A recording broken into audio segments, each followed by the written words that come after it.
chers bien-aimés dans le Seigneur, shalom. Je suis très heureuse de vous retrouver encore une fois, toujours dans le cadre de votre mission, le temps de réforme. Vous allez remarquer qu'on est en train de multiplier les émissions. Oui, on vous avait demandé de vous abonner, de partager les liens, qu'on puisse d'abord atteindre le 1K. Tellement qu'on a déjà atteint le 1K, donc on doit vous servir à tout moment pour que vous soyez richement bénis et puis édifiés. Alors aujourd'hui, nous continuons toujours... on continue toujours les séries, les émissions de temps de réforme, mais avec une autre grâce, avec un autre ministre de Dieu, toujours un ministre de la communauté de l'Assemblée de Saints. On vous avait dit qu'on aura plusieurs grâces sur ces plateaux, toujours pour votre édification. Alors aujourd'hui, nous serons là avec le docteur Labri. Peut-être il y a de ceux-là qui le connaissent, d'autres, ça sera la première fois. Je crois bien qu'avant de commencer, il aura le temps de se présenter pour que tout le monde puisse le connaître. Il est ministre de quelle assemblée locale, c'est depuis quand il est dans l'œuvre du Seigneur. Tout ça, on va le découvrir aujourd'hui. Alors, on va continuer pour gagner, on va commencer directement pour gagner le temps. Bonjour, docteur Labri. Bonjour, ma sœur. Que le Seigneur vous bénisse. Amen. Comment allez-vous? Ouais, je vais bien par la grâce de Dieu. Ok, si vous pouvez un peu hausser le temps pour permettre une bonne audition. Alors, docteur Labri, pour certains, c'est la première fois de vous voir, pour d'autres, vous n'êtes pas un inconnu, mais tellement qu'on est suivi par beaucoup de gens, peut-être une brève présentation de votre part. Docteur Labri, donc le nom complet, vous êtes ministre de quelle assemblée, c'est depuis quand que vous êtes dans l'œuvre du Seigneur? D'accord, je m'appelle le frère Labri Mbala. Je suis appelé à être docteur dans l'évangile de Christ. Je suis né de toutes les façons dans ces choses. Je fais au moins plus de 30 ans déjà dans les choses de Dieu. Je été ministre d'abord consacré à Lubumbashi. Pour le moment, je suis à Kinshasa et puis je travaille précisément dans notre assemblée locale de Rigini. Mais je suis ministre de tout le monde. Ok, de l'Église corps. Merci. Ok, d'accord. Docteur Labri, vous nous avez envoyé le thème, vous avez dit que vous allez parler sur la vision de Dieu et la vision de l'homme. Donc, ce qui est tiré dans le livre de 1 Samuel, chapitre 7, du 4 au 7e verset. Comme vous êtes habitués dans cette émission, tout ce que le prédicateur sont en train de dire, ce sont des choses qui sont basées dans les Écritures, ce sont des choses qu'on n'invente pas, ce sont des choses que nous puisons vraiment dans la parole de Dieu. Alors, docteur Labri, je vais vous laisser le temps de nous expliquer votre thème. Je crois que c'est après qu'il y aura d'autres questions, on pourra évoluer. Mais pour une deuxième fois, je vous demande, je sais peut-être que vous n'êtes pas habitué à hausser la voix, mais je vais vraiment vous demander de faire cet effort-là. Ouais, merci beaucoup, je vais faire mon mieux. Oui. Nous avons voulu partager avec les enfants de Dieu sur la vision de Dieu, la vision de l'homme. Vu beaucoup de désordre qui est dans le monde ecclésiastique. Je vais prendre les textes de 1 Samuel chapitre 16, je lirai les versets 4 jusqu'au verset 7, je lis au nom du Seigneur Jésus-Christ. Samuel fit ce que l'Éternel avait dit et il alla à Bethléem. Les anciens de la ville accoururent effrayés au devant de lui et dirent: ton arrivée annonce-t-elle quelque chose d'heureux? Il répondit: oui, je viens pour offrir un sacrifice à l'Éternel. Sanctifiez-vous et venez avec moi au sacrifice. Il fit aussi sanctifier Isaïe et ses fils. Il les invita au sacrifice. Lorsqu'ils entrèrent, il s'est dit, envoya Eliab, certainement loin de l'Éternel, est issu devant lui. Et l'Éternel dit à Samuel: ne prends point garde à son apparence et à la hauteur de sa taille, car je l'ai rejeté. L'Éternel ne considère pas ce que l'homme considère. L'homme regarde ce qui frappe les yeux, mais l'Éternel regarde au cœur. Très chers bien-aimés dans le Seigneur, nous avons voulu un peu, par la grâce de Dieu, partager avec vous ce sujet qui va vous édifier encore de plus par rapport à tout ce que vous avez déjà réussi dans cette émission comme édification. Nous voulons juste dire ceci: Dieu a sa manière de voir, l'homme aussi a sa manière de voir. Vous allez remarquer, Samuel n'était pas n'importe quel prophète. C'était un prophète que le Seigneur estimait beaucoup. Le Seigneur a accepté de rejeter même la maison d'Élie juste pour travailler avec son serviteur Samuel le prophète. Quelque part d'ailleurs, lorsqu'il parle dans le livre des psaumes, il montre la grandeur de l'intercession de Samuel. C'est que le Seigneur estimait beaucoup ce prophète Samuel. Mais cette fois-là, étant humain, le Seigneur l'a envoyé. Il dit, je t'envoie dans la maison d'Isaïe, tu vas oindre pour moi un roi. Il arrive là-bas, lui comme homme, quand bien même il est rempli du Saint-Esprit, il regarde les enfants d'Isaïe en train de défiler devant lui. Il va dire que certainement lorsqu'il a vu Eliab, c'est lui-ci vraiment qui est le oint de l'Éternel. Pourquoi? Parce que Eliab, qui est le grand frère de David, avait une hauteur vraiment qui épatait, avait une stature là, une position là. Mais lorsque Samuel est arrivé, il a plus dit du coup que celui-ci, c'est le roi d'Israël. Tout ça pourquoi? Parce qu'autrefois, lorsqu'il avait croisé Saül aussi nous voyons, Saül, la Bible dit qu'il dépassait tous les enfants d'Israël. C'est Samuel qui l'avait oint roi. Alors déjà Samuel, comme un homme, il pensait que Dieu c'est un Dieu de système. C'est que Dieu, il va toujours enrôler des rois qui sont élancés, des rois qui sont grands, des rois qui ont de l'aspect. Alors que Dieu n'est pas un Dieu de système. Je vais dire tout simplement, si notre Dieu, autrefois, il a sauvé, il pardonnait le péché au travers les sang des animaux, mais comme ce n'est pas un Dieu de système, cette fois-ci, le Seigneur nous a pardonné au travers les sang de Jésus-Christ. Que le Seigneur bénisse tout le monde. Ce que vous allez remarquer ici, Samuel avait sa vision. Le Seigneur va dire à Samuel, le roi n'est pas Eliab. Shama est passé, Abinadab est passé. Il dit non, je n'ai pas vu un roi. Alors Samuel va dire maintenant à Isaïe, est-ce que tu m'as présenté tous les 7 enfants? Il n'y a pas un autre.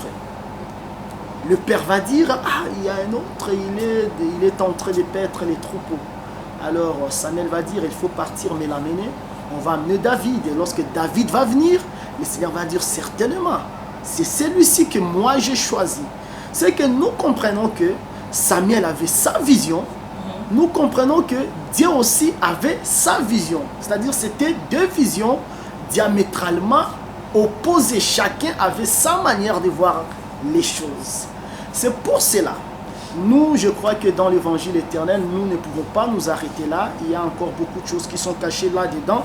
Je vais juste parler un peu de quelques mystères, mais je veux rentrer plus dans l'objectif par rapport au désordre qui est maintenant dans le monde ecclésiastique où nous écoutons les gens faire des propos malsains, des propos qui n'ont rien à voir avec le sang libre. Et surtout, comme la sentinelle, je suis en train d'avertir, je suis en train d'éveiller l'attention des enfants de Dieu, que les enfants de Dieu soient tellement prêts pour le retour du Seigneur. J'en profite aussi de dire quelque chose. Aujourd'hui, pendant que j'ai fait sommeil, le Seigneur m'a montré, un monsieur en train de construire l'arche, comme au temps de Noé. Il m'a montré vraiment la grandeur qu'avait même l'arche de Noé, pour me dire que la fin de toutes choses est proche. Raison pour laquelle il nous est avantageux de connaître ces choses, c'est tellement important. Remarquez, honorable bien-aimé, je vais prendre un texte ici dans le livre d'Ésaïe chapitre 31 pour un peu... j'aimerais aussi que notre sœur journaliste qu'il puisse nous fixer déjà le temps pour que nous ne puissions pas déborder. On va nous faire signe de l'autre côté. D'accord. Nous sommes dans le livre d'Ésaïe chapitre 31. Je prends juste le verset 3. Okay. Je lis au nom du Seigneur Jésus-Christ. L'Égyptien est homme et non Dieu. Ses chevaux sont chair et non esprit. Quand l'Éternel étendra sa main, le protecteur chancellera, le protégé tombera et tous ensemble ils périront. Ici, on dit que l'Égyptien est un homme et non Dieu. Remarquez quelque chose. La vision de Dieu, c'était quoi pour Israël? Là, je suis dans le livre de Genèse chapitre 15. Dieu avait dit ceci à Abraham, qui est son serviteur. Il dit que ta postérité ira en captivité dans un pays qu'il ne connaît pas, mais après 4 générations, je veux libérer ta postérité. Après 400 ans, c'est que ta postérité sera libérée de l'esclavage. C'était ça la vision de Dieu concernant son peuple Israël. Israël est parti en Égypte. Nous tous, nous savons, Israël a commencé à souffrir dans le pays de Cham. Il a commencé à souffrir et Pharaon a commencé à multiplier la souffrance sur les peuples de Dieu. Mais comme Dieu respecte sa vision, parce que ce que Dieu dit dans ta vie, dans ma vie, ce que Dieu dit durera toujours. Ce que Dieu dit, c'est ça ce qui est vrai. Ce que les autres disent sur toi-même, mon frère, sur toi, ma sœur, tu dois savoir que ça n'a pas de sens. C'est ce que Dieu a dit dans ta vie, c'est ça ce qui va s'accomplir. Après 400 ans, après 4 générations, le Seigneur va finir à libérer son peuple. Mais il va libérer son peuple de quelle manière? Il va croiser le prophète Moshe. Il va dire à Moshe, tu dois partir libérer mon peuple dans l'esclavage. Moshe aussi va écouter l'institut du Seigneur. Il arrive en Égypte. Là où il est arrivé en Égypte, il trouve Pharaon. Il va transmettre le message qu'il a reçu du Seigneur auprès des pharaons. Dans le livre d'Exode chapitre 5, je prends ça vite, il dit ceci dans Exode 5, Moïse et Aaron se rendirent ensuite auprès de Pharaon et lui dirent, ainsi parle l'Éternel, le Dieu d'Israël, laisse aller mon peuple pour qu'il célèbre au désert une fête à mon honneur. Pharaon répondit, qui est l'Éternel pour que j'obéisse à sa voix en laissant aller Israël. Je ne connais point l'Éternel et je ne laisserai point aller Israël. C'est que Dieu, comme il respecte sa vision, il était dans sa vision, il savait déjà que j'avais promis à mon serviteur Abraham, après 4 générations, je dois libérer Israël. Maintenant, l'ère de la vision est accomplie. L'ère de la vision est là, je dois courir derrière ça pour respecter ma parole. Quand bien même Abraham est déjà mort, mais je dois respecter parce que je suis un Dieu qui respecte. Il dit la chose et la chose arrive. C'est alors que Moshe va partir en Égypte. Là où il est arrivé en Égypte, il dit à Pharaon, laisse aller le peuple de Dieu pour qu'il parte célébrer une fête à l'honneur de son Dieu. Pharaon va ignorer l'Éternel. Moi, je ne connais pas l'Éternel. Il est qui? Mais Dieu était derrière sa vision. Il a dit, laisse aller mon peuple parce que j'avais déjà promis à Abraham qu'un jour, je vais libérer son peuple. Maintenant, Pharaon, c'est un Égyptien. Déjà, Ésaïe nous dit que l'Égyptien est un homme, un Dieu. Ses chars ne sont pas esprits, mais c'est chair. Maintenant, Dieu, notre Dieu est esprit. La Bible dit que Dieu est esprit. Maintenant, c'était la vision de l'esprit et la vision de la chair. L'esprit qui est Dieu veut que Pharaon libère le peuple de Dieu. Pharaon qui est la chair, qui est l'Égyptien, il ne veut pas céder à la pression du Seigneur. Maintenant, chemin faisant, le Seigneur va commencer à frapper l'Égypte des fléaux. Il va commencer à frapper l'Égypte des fléaux jusqu'à ce qu'il va forcer le main de Pharaon. Pharaon va demander abandon. Il va dire au peuple d'Israël de quitter son pays. Qu'est-ce que je vais dire ici? Dieu a dit la chose est arrivée. Pendant qu'il dit la chose, pour que la chose arrive, il faut savoir qu'il y aura l'opposition. L'opposition, c'est la vision de l'homme. L'opposition, c'est la vision de Pharaon. L'opposition, c'est la vision de la chair. Voilà pourquoi il est écrit, la chair a les désirs contraires à celle de l'esprit. C'est que la chair est là, ce Pharaon, qui s'oppose à la vision de l'esprit. Parce qu'il y a la vision de l'esprit, il y a aussi la vision de la chair. Même lorsque Dieu viendra, il ne jugera pas la chair. Dieu jugera nos esprits. Voilà pourquoi je dis à toi qui nous suis, tout ce que le Seigneur a dit concernant ta vie de la sainteté, ça finira par s'accomplir. Même si aujourd'hui tu es en train de fournir les efforts pour chercher à craindre Dieu, tu n'arrives pas, pour chercher à abandonner le fait de fumer le chanvre, abandonner le concubinage, ça n'arrive pas, je t'informe que ça finira par arriver parce que Dieu, c'est lui qui t'a appelé, il est fidèle. C'est lui qui a commencé à nous lèvres, il va finir par achever ce qu'il a commencé. C'est que Dieu avait sa vision, Pharaon avait sa vision, la vision de Pharaon c'était l'opposition aux promesses de Dieu. Mais la vision de Dieu, c'était l'accomplissement de ses promesses. C'est que dans la vision de Dieu, il y a l'accomplissement des promesses. Et dans la vision de l'ennemi, il y a la façon de contrecarrer à l'accomplissement de ces promesses-là. Maintenant, regardez à ce qui concerne l'Église. Dieu a aussi sa vision concernant l'Église. Okay. Mais il y a aussi la vision de l'homme concernant l'Église. Celui qui est dans une église où il y a la vision de Dieu, il doit espérer à la vie éternelle. Mais celui qui est dans une église où il y a la vision de l'homme, qu'il n'espère pas à la vie éternelle, il va rester sur la terre. Lorsque Jésus marchait avec ses disciples, ils sont arrivés dans le territoire de Philippe en Césarée. Il va poser la question, qui suis-je au dire des hommes? On va commencer à dire, tu es Jérémie, tu es l'un des prophètes. Mais Pierre, qui divinement averti, il va dire que toi, tu es le Christ, le Fils de Dieu vivant. Écoutez ce que le Seigneur dit, ce n'est pas la chair. C'est que la chair est là de Pharaon. Pharaon a sa façon de voir les choses. Pharaon, il est en train de voir que, ah non, il ne faut pas libérer les peuples, laisser les peuples dans son ouvrage. Il va partir faire quoi dans le désert? Il est déjà nombreux. C'est ça la vision de Pharaon. Mais puis, Jésus a dit, non, non, ça, ce n'est pas la chair. C'est l'esprit. L'esprit qui t'a révélé. C'est le Père qui t'a révélé.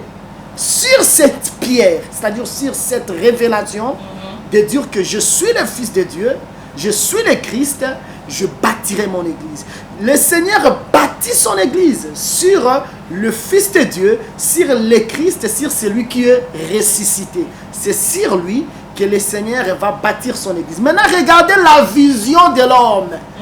Le Romain, l'église catholique romaine. C'est ça, j'allais poser cette question. Vraiment, j'ai aimé d'ailleurs que tu les poses encore. Parce que quand ils disent qu'on a dit sur cette pierre, ils ont construit l'église sur le tombeau de l'apôtre Pierre. Alors que c'était sur la révélation que Pierre a fait sortir de sa bouche. Okay. C'est que je bâtirai mon église sur cette parole. La parole qui dit que tu es le Christ et le Fils du Dieu vivant. Okay. Or, le Fils de Dieu ne meurt pas.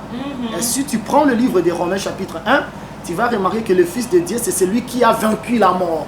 Parce que Jésus est le Fils de l'homme, Jésus est aussi le Fils de Dieu. Mais il est le Fils de l'homme pour mourir, le Fils de Dieu pour la résurrection. Même dans Actes des Apôtres chapitre 13, versets 30 à 33, tu vas le voir mentionné clairement là-bas. Ce que je disais ceci, tu vas remarquer que Jésus-Christ a compris que la révélation qui est sortie de la bouche de Pierre, ce n'était pas la chair, ce n'était pas Pharaon, ce n'était pas l'Égyptien, parce que l'Égyptien a sa vision, mais Dieu aussi a sa vision. C'est pour cela il y a des visions, il y a beaucoup de visions sur la terre, mais dans toutes ces visions qui sont sur la terre, la seule vision qui est vraie, c'est la vision de Dieu. Je vais prendre un exemple pour éveiller les enfants de Dieu partout dans le monde, ceux qui nous suivent. Voilà pourquoi je vais vous exhorter de vous abonner massivement sur notre site de YouTube, sur ce site. Abonnez-vous massivement parce que vous aurez beaucoup d'émissions qui vont vous édifier. Remarquez dans le livre de Genèse chapitre 19, le Seigneur interdit l'homosexualité. Dieu a interdit ça au temps de Lot. Mais vous allez voir, un prêtre, celui qui est le chef spirituel du Vatican, il est en train de dire clairement, sans honte et sans gêne, il dit que, mais qui suis-je? Suis-je à la place de Dieu pour condamner l'homme? Comment je peux condamner l'homme? Pourquoi Dieu peut frapper les gens? Il fait tomber les faits parce que les gens font l'homosexualité. Il dit ça sans gêne. C'est ça la vision de l'homme. Mais là, il trouve ça normal. Mais dans la vision de l'homme n'est que pourriture. La vision de l'homme n'est que l'enfer. Mais dans la vision de Dieu, l'homosexualité, c'est quelque chose de très honteux. Si tu prends dans le livre de 1 Corinthiens chapitre 6, parce qu'on doit parler avec le verset, à moins qu'il ne croie pas que la parole de Dieu, la Bible, c'est la parole de Dieu. S'il ne croit pas, alors comment on va mener le débat? Je suis dans le livre de 1 Corinthiens chapitre 6, verset 9. Je lis au nom du Seigneur Jésus-Christ. Ne savez-vous pas que les injustes n'hériteront point le royaume de Dieu? Ne vous y trompez pas, ni les impudiques, ni les idolâtres, ni les adultères, ni les efféminés, ni les infâmes, autrement dit, ni les homosexuels. Si vous prenez même la version sémère, on dit ni les homosexuels, ni le voleur, ni le cupide. C'est-à-dire, ces gens, le groupe de gens qui sont cités ici, ne verront pas Dieu. À moins que vous me disiez qu'un adultère verra Dieu. Si un adultère verra Dieu, c'est que, franchement, un homosexuel aussi verra Dieu. Si un idolâtre verra Dieu, c'est qu'un homosexuel verra Dieu. Mais ici, on le met tous dans un même sac. C'est que ni l'adultère, ni l'impudique, ni l'homosexuel ne verra Dieu. Mais lorsque vous écoutez quelqu'un dire, d'ailleurs, s'il faut parler de l'église à la manière des hommes, dans un terme vulgaire, ce sont eux qui ont une grande église. L'église catholique. Ils ont beaucoup de fidèles, ils ont beaucoup d'impact, beaucoup de pouvoir. Beaucoup de pouvoir, beaucoup de personnes considérées. Mais il a déclaré, leur chef religieux, que l'homosexuel n'a pas un problème pour les salis. D'ailleurs, pour lui, on doit réformer la Bible. J'aime d'ailleurs cette émission parce que cette émission, c'est la mission de la réforme. C'est ça la vraie réforme. La vraie réforme, c'est retourner dans le base apostolique. Lorsqu'on ne retourne pas dans le base apostolique, on ne peut pas parler de la réforme. Ce que appelle réforme, en réalité, c'est la perdition. Je vais prendre encore une autre vision de l'homme. La vision de l'homme, j'aime Branham plus que Jésus-Christ. Je vous dis, c'est... On doit d'ailleurs faire une émission sur ça avec le pasteur. Ah, oui. Vraiment que Dieu soit loué. Abonnez-vous massivement pour suivre même l'émission qui a été faite par les pasteurs. Sur ça, j'aime Branham plus que Jésus. Mais vous savez, hein, quelle que soit l'explication que vous allez fournir, vous savez, j'ai parlé d'autres choses, seulement on a coupé là. Mais même si tu vas commencer comment pour dire que j'aime Branham plus que Jésus? Bon, peut-être c'est parce que c'est Branham, parce qu'ils disent que c'est lui le prophète du temps de la fin. Peut-être parce que c'est lui qui a expliqué la Bible. Parce qu'ils utilisent le brochure dans les explications. Par exemple, par rapport à ça, Jésus a parlé sans pour autant expliquer. Branham est venu expliquer. C'est pourquoi il aime plus que Jésus, parce que lui a donné une explication. Mais Jésus n'a pas fait ça comme une promesse qu'après moi il y aura un autre. Après Jésus, c'est seulement Jésus. Parce que c'est lui qui est parti. C'est celui qui doit revenir, mais il y reviendra sous forme du Saint-Esprit. Remarquez quelque chose, ma sœur, avec tout le monde qui nous suit. Remarquez quelque chose. Dans le livre d'Ézéchiel 1, la Bible dit ceci, que les chérubins partaient. Les chérubins partaient. Mais les chérubins revenaient. Et lorsqu'ils revenaient comme la foudre. C'est que les chérubins partent. Si tu es là-bas, tu verras que c'est un chérubin. Mais si tu es ici, lorsque les chérubins vont retourner, les chérubins n'auront plus la forme des chérubins. Ils auront la forme de la foudre. C'est ça avec Jésus. Jésus est parti comme un homme, comme ça il est monté au ciel. Mais il est revenu comme le Saint-Esprit. Ce n'est pas pour que le monopole de l'explication soit seulement dans ma bouche. Non. Le Saint-Esprit, lorsqu'il revient, il vient pour être dans des vases. Et ces vases-là, nous appelons ça le différent des grâces ministérielles. C'est un peu ça. D'accord, merci. J'espère que vous avez vraiment compris l'explication du docteur Labré par rapport à la vision de l'homme et la vision de Dieu. Si je rentre, quand vous avez commencé à parler, parce que dans le livre de Samuel, c'est la consécration de David, comme vous avez expliqué. Maintenant, comment expliquer, parce que Samuel était un prophète, un envoyé de Dieu. Donc, on peut dire qu'un envoyé de Dieu, un prophète ou un ministre, celui qui est rempli du Saint-Esprit, peut avoir aussi une vision différente. Il pense que ce qu'il dit là, c'est la vérité. Or, c'est pas ça. Comment expliquer cette nuance-là? Quelqu'un qui a l'esprit de Dieu, mais il voit mal les choses par rapport à Dieu. Bon, d'abord, ce que nous devons comprendre, Dieu, je ne vais pas surtout entrer dans la portion révélative. Ok. Parce que si nous entrons dans la portion révélative, nous allons définir Samuel comme le prophète Moshe, et puis après nous allons parler de Jésus-Christ, lui-même qui voit plus que tout le monde. Mais ce que je vais dire dans une manière exhortatoire, c'est juste pour nous confirmer que nous connaissons en partie et nous prophétisons en partie. Mais si tu es de Dieu, tu fais l'erreur, le Seigneur ne va pas te laisser continuer dans cette erreur. Parce que la Bible dit que notre évangile ne se repose pas sur les erreurs. C'est que si tu es de Dieu, tu peux commettre une erreur, mais après, le Seigneur va te ramener. Ce n'est pas Samuel qui est le dernier. Tu vas remarquer même lorsque le frère Paul est venu, le frère Paul qui avait l'esprit de Dieu, il a écrit ça même pas, Luc a écrit, mais a mentionné ça. Il a vu un homme de Dieu, les principaux sacrificateurs, il va lui dire que toi tu es la muraille blanchie. Mais après, lorsqu'on va dire à Paul que c'est un chef du peuple, Paul va s'excuser. Il va dire, oh, je ne savais pas s'il était un chef du peuple. Étant homme, on doit commettre certaines erreurs, mais on ne peut pas demeurer dans ces erreurs-là. Ok. C'est un peu ça. Ok, donc on peut dire que quelqu'un qui a l'esprit de Dieu attend que tellement qu'on a la chair et le sang, ça peut arriver à un moment, tu penses que c'est ça la vraie vision, mais c'est la chair qui t'a révélé et non le Saint-Esprit. Donc si on peut dire ça par rapport à ce que vous venez d'expliquer. Bon, ici, je ne parle pas surtout par rapport à la révélation des Écritures. Okay. Parce qu'il faut faire un peu de nuance. Ici, je parle par rapport à un comportement. Okay. Et puis Samuel, même si nous regardons, il a commis l'erreur, mais vite il s'est repris. Okay. Il n'est pas demeuré dans cette erreur. Parce que j'évite surtout de donner un chemin aux gens qui commettent des erreurs pour qu'ils demeurent dans les erreurs. On peut commettre les erreurs, mais on va revenir. C'est un peu ça. Ok, alors merci.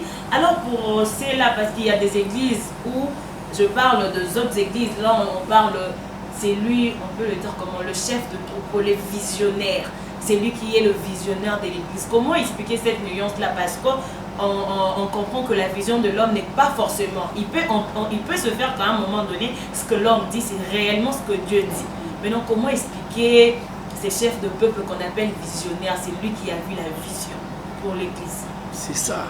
C'est déjà avec notre petite explication par la grâce de Dieu, lorsque tu te dis visionnaire, déjà tu es dans la vision de l'homme.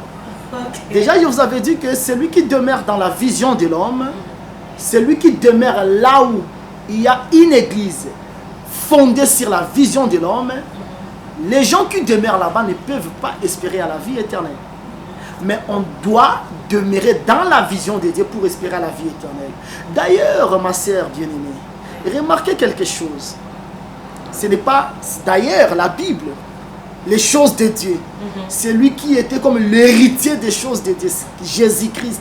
Jésus-Christ homme. Il avait sa mère. Oui. Il avait ses frères. Dans le livre de Marc, chapitre 6, José, Jacques et les autres, même Jude. Oui. Mais Jésus, le propriétaire des lèvres, n'a jamais laissé l'église entre les mains de sa mère. Sinon, les gens marcheraient dans la vision de l'homme. Mais après Jésus, l'église est restée, des pierres sont venues, les apôtres et les autres. Ils sont passés. On n'a jamais vu un petit-fils de Pierre s'élever que c'est nous qui sommes les propriétaires des lèvres. Les héritiers. On n'a jamais vu ça. Okay. C'est que la vision, c'est pour Dieu. Nous n'avons pas la vision. D'ailleurs, nous sommes entrés dans une vision qui était déjà commencée. Et cette vision avait commencé le jour de la Pentecôte. C'est-à-dire, nous sommes dans cette vision-là. Imaginez-vous, même Jésus, lorsqu'il était ensemble avec les apôtres, il va leur dire ceci. Vous moissonnez dans les champs que vous n'avez pas sémés. C'est que les apôtres aussi, quand bien même ils ont commencé l'œuvre avec le Saint-Esprit, mais ils ont travaillé dans les champs des prophètes. Et ils ont éclairé les choses. Nous aussi qui sommes venus après, nous entrons dans cette vision pour continuer l'œuvre. C'est un peu ça. C'est que ce n'est pas notre vision, mais c'est la vision de Dieu. Et nous sommes dans la vision de Dieu. Ok, cher abonné, vous comprenez déjà qu'un pasteur d'une église locale ou bien un chef de troupeau, un chef de peuple, on ne peut pas l'appeler visionnaire parce que la vision, c'est la vision du Seigneur. Nous tous, nous entrons dans cette vision-là. Alors, on nous signale déjà que nous tendons vers la fin. Docteur Labou, peut-être une dernière explication, parce que vous nous avez expliqué, vous avez touché un peu beaucoup de choses, mais tellement que cette émission c'est nomme temps de réforme, on le fait plus pour réveiller la conscience de ceux qui sont dans la perdition, pour réveiller la conscience de ceux qui sont dans le faux, pour qu'ils reviennent dans le droit chemin. Alors, si vous pouvez nous dire la vision de l'Église selon les Saintes Écritures. Parce qu'aujourd'hui, les gens sont en train de déformer. Même dans des églises, on voit les femmes prêcher dans des églises. On voit les pratiques qui se font dans des églises. Ce sont des pratiques que les apôtres n'ont pas pratiquées.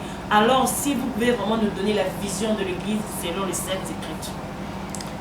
La vision de l'Église, c'est la vision des apôtres. Pour comprendre ça très bien, il faut lire les apôtres et rester dans le base qu'ils nous ont laissé. Comme je disais tout à l'heure là, que dire que j'aime Branham plus que Jésus, c'est une abomination.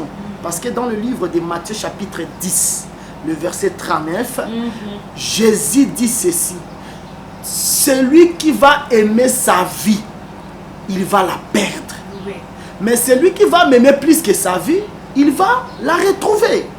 Dans 1 Timothée chapitre 2 verset 5, car il y a un seul Dieu et aussi un seul médiateur entre Dieu et les hommes, Jésus-Christ est homme. On ne peut pas remplacer que après Jésus il y a une autre personne. Non, après Jésus il n'y a jamais eu une autre personne. C'est Jésus qui est le chef, c'est Jésus qui est la tête de l'Église. C'est-à-dire l'Église doit rester dans ce que les apôtres ont prêché. Et ce que les apôtres ont prêché, il y en a beaucoup. Il y a par exemple, la femme ne peut pas prêcher, c'est-à-dire la femme ne peut pas avoir le ministère, le sacerdoce. Mais la femme peut parler de Jésus-Christ d'ailleurs, par-ci, par-là. Mais la femme ne peut pas avoir le sacerdoce pour dire que cette sœur, c'est une sœur docteur, c'est une sœur prophète, apôtre. Non, ça ne peut pas se faire. C'est-à-dire qu'il y en a beaucoup. Vu qu'il y en a beaucoup, je ne saurais pas, avec le peu de temps qui nous reste, de les détailler tous. Voilà pourquoi je dis tout simplement que la vision de l'Église, c'est la vision apostolique. Rester dans ce que les apôtres ont enseigné. Ce que les apôtres n'ont pas prêché, il ne faut pas le prêcher. Si vous dites qu'aujourd'hui, pour être sauvé, il faut croire par le message du prophète Branham. Maintenant, je vais vous poser une question. Branham est né à la date de naissance de Branham. Il est né quand? Si il est né dans de 1900. Maintenant, on va poser la question. C'est que dans de 1700, les gens n'étaient pas sauvés. C'est que dans de 1500, les gens n'étaient pas sauvés. Or, nous savons, lorsque le Saint-Esprit est venu, les apôtres ont prêché la parole.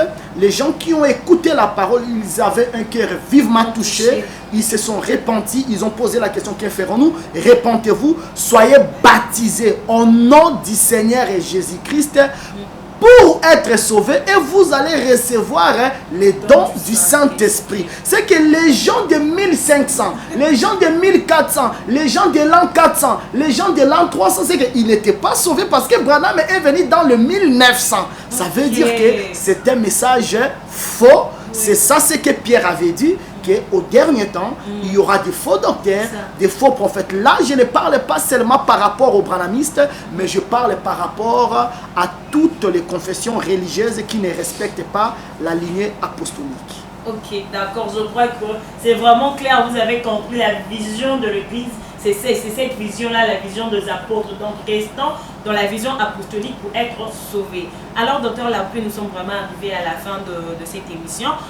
Au début, vous avez fait une petite présentation de votre personne. Alors, nous sommes arrivés à la fin. Il y a peut-être quelqu'un qui nous a suivis du début jusqu'à la fin. Il a aimé ce que vous avez dit. Il veut peut-être entrer en contact avec le docteur Labri. Comment faire pour entrer en contact avec le docteur Labri? Et puis, si vous pouvez nous donner le programme de culte là-bas chez vous à Rigini, peut-être il y a quelqu'un qui est touché, il habite de ce côté-là, il ne pourra pas venir ici jusqu'à Kingassan. Comment faire pour participer au culte chez vous à Rigini? Bon, d'abord la facilité est que si tu as aimé ce que nous avons parlé, pour ne plus rater d'autres prochaines émissions, abonne-toi. Oui. Abonne-toi sur notre chaîne YouTube qui sera affichée. Pasteur Emmanuel Toumba TV. Pasteur Emmanuel Toumba TV. Ok, Pasteur Emmanuel Toumba TV.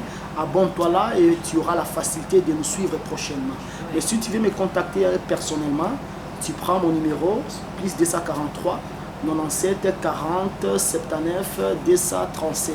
L'église se trouve à Rigini. Si tu restes vers ce côté-là, tu arrives au niveau du triangle campus, tu avances un peu, tu verras une pancarte là, on a écrit Ensemble de sang de Rigini. Si tu restes vers Tchangou, tu vas arriver, notre arrêt c'est quel arrêt là? Si, bon, pour la facilité, la référence est la maison communale de Kimantek. La maison communale de Kimantek, à partir de là tu peux demander Colisette et tu vas trouver l'église. Que le Seigneur vous bénisse. Ok, d'accord, merci beaucoup. Je profite pour dire, pour saluer tout le bien-aimé, tous nos frères de l'ensemble étudiant des Rigini. Que le Seigneur vous bénisse. Je vous invite aussi à vous abonner sur cette page. Vous aurez plusieurs grâces ministérielles, donc plusieurs grâces. On aura de docteurs, de prophètes, d'apôtres, de pasteurs, tout ça pour l'édification de l'église Cornée. N'hésitez pas surtout de partager les liens de cette émission. Ça pourra aider quelqu'un qui était dans la fausseté, quelqu'un qui n'avait pas vraiment de lumière. Cette émission peut être une lumière pour lui, pour l'aider à quitter dans le faux. Quand vous vous abonnez, activez la cloche de notification pour qu'à chaque fois qu'il y a une nouvelle émission, vous soyez parmi les premières personnes à bénéficier. Aimez l'émission, c'est pas bien, tu regardes l'émission du début jusqu'à la fin, tu n'aimes pas, tu laisses même pas un petit commentaire. Alors restez branchés et scotchés sur votre chaîne. Merci à la grande équipe de Pasteur Emmanuel Toumba TV. Là, je vois directement Coco Dema qui était derrière la caméra, ainsi que tout le bien-aimé de l'ensemble Étienne de Kingasen. Que les Seigneurs vous bénissent. À la prochaine. Bye bye.